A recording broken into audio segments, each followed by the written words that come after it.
Madonas novads ir uzsācis darbu pie vienotas Madonas novada simbolikas izstrādes. Lai izvēlētu simbolus, kas veicinātu novada atpazīstamību un norādītu uz Madonas apkārtnes unikalitāti, pašvaldība ir izsludinājusi konkursu par Madonas novada ģerboni un karogu.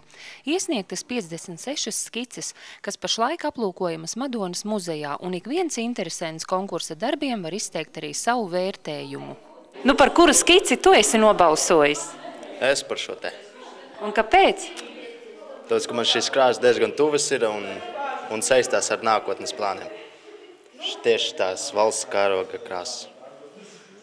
Bet ja mēs domājam par Madonas apkārtni, tad ko tās krāsas varētu nozīmēt tavuprāt? Manuprāt, zāli, kā zemi, gaisu un sarkanā krāsa simbolizē mīlestību un naidu, uguni un tādā karā. Es nobalsoju par šo skici, viņas labākie patikās. Nosaukums melns trīsstūris. Šī skica, manuprāt, visvairāk pat saistās ar Madonu, tāpēc ir kalns un, protams, gailis.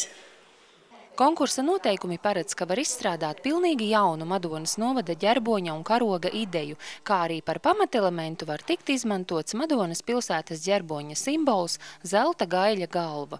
Visos izstādē aplūkojamo skiču attēlos ir izmantots gaļa attēls. Piedāvājums tā no autora skaita viedokļu varētu būt lielāks. Te ir daži autori. Bet, piemēram, es nekad tādu lietu neesmu risinājusi tā no sākta gala, un es saprotu, ka tas ir gana sarežģīti. Bet idejas ir vairākas, un tās visas ir, protams, tādā aizmetņu stadijā. Tur ir ļoti daudz vēl jāstrādā, lai nonāktu līdz galējam rezultātam. Skatītāji ir ieinteresēti, daži ir nākuši speciāli skatīties tieši šo konkursu un nobalsot. Un, protams, visi tie, kas nākā skatīties izstādes, arī izmanto izdevību nobalsot. Un par balsojumu var teikt, ka lielākoties cilvēki ir balsojuši par atpazīstamām lietām. Par ideju varbūt